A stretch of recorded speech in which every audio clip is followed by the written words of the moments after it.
Үйіңізде тазалық жұмысын жүргізгеніңіз, яғни шаң сүртіп, еден жуғаныңыз өте дұрыс. Үйіңізді тазалау арқылы тек оның шаң тозаңын ғана тазалап қоймастан, энергетикасында тазалағаныңыз дұрыс. Үйіңізде негатив болуы мүмкін. Ол негатив адамдар арқылы келеді. Негативті бір жерден өзіңіз келгенде көңіл күйіңіз болмай келіп, өзіңіз әкелуіңіз де мүмкін.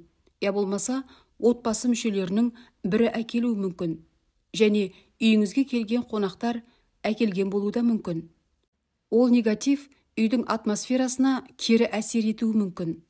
Сол себепті кей кезде үйге энергетикалық тазалық жасап, негативті жою керек.